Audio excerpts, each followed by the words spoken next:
I'm hearing specialists, and the EASE program, where we teach healthcare professionals how to perform endoscopic earwax removal. What we have here is a very nice case of neotympanum, shrink wrap eardrum, cling film eardrum, whatever you want to call it. It doesn't have an official name, but I tend to call it shrink wrap eardrum, and Vic Veer tends to call it neotympanum. So there we go. But what this is a layer of dead skin basically clinging to the eardrum, and this does cause symptoms. So it does cause a dullness of hearing, and the patient also reported this kind of weird sort of on and off feeling of fullness in the ear, specifically if the ear got wet, which makes sense. So and what we're going to have to do is basically peel this off the eardrum. And so I've applied some sodium bicarb here, but I wanted to upload this video because, well, for two reasons. First of all, I think it beautifully extols the virtues of an endoscope. So this probably could be done quite easily with an ENT microscope as well, but it's just very easy with an endoscope. So because you can get right up close to it and near enough see inside the recess. So, but the second reason I wanted to upload this is because these cases are quite deceptive in that the problem is often way worse than what it appears.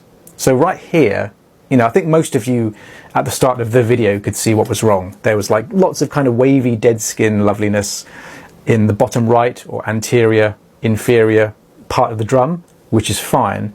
But cast your eye to the bottom left or the posterior, inferior quadrant. That sort of tarnished yellow appearance of the drum, that is more neotympanum. That needs to be removed, otherwise the patient's symptoms will never go away. And you can't really see it at the moment, but there is tons of dead skin hiding in the posterior inferior recess, and that you can sort of see it there. But mistakes I've made before with these cases are that I've kind of got the easy bit, and then the difficult bit I've just basically just left it and in the hopes that it would go away, but it never really does. So what we're going to have to do is go into that recess, grab the skin, and then peel the skin off the eardrum from posterior to anterior, or left to right in this case. So, and this is the difficult bit because it probably doesn't seem this way in the video, but it is a really awkward angle for me to get into. So it's very, very difficult to get the suction tube in there. So what I'm going to do is, what I'm doing here is basically trying to catch the lip. So I'm trying to find a suitable place to peel the skin from. So, and it's going to be, you're going to get a more sort of complete result that way rather than starting on the drum and then peeling all over the place. It's just not going to work. So there's the lip, and you can see now the extent of the problem. So the eardrum was not clean just from getting that first bit. We need to get this next bit. But this isn't going to work, so I'm going to apply some more sodium bicarb here. Now the video is highly edited, obviously, massively abridged, but this, there was about 10 minutes where I, of faffing around trying to find this lip again and then trying to find the correct place to peel it from. But we did get it in the end.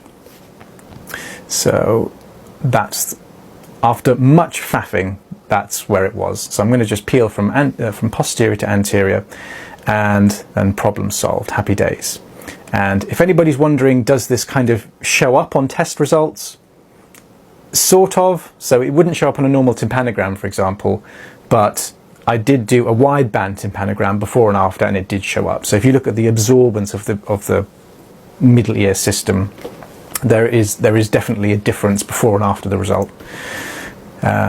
So you can see here the eardrum might look a tad inflamed here, but I've just whacked up the exposure and changed the camera settings slightly, so it's it just looks different from the previous footage.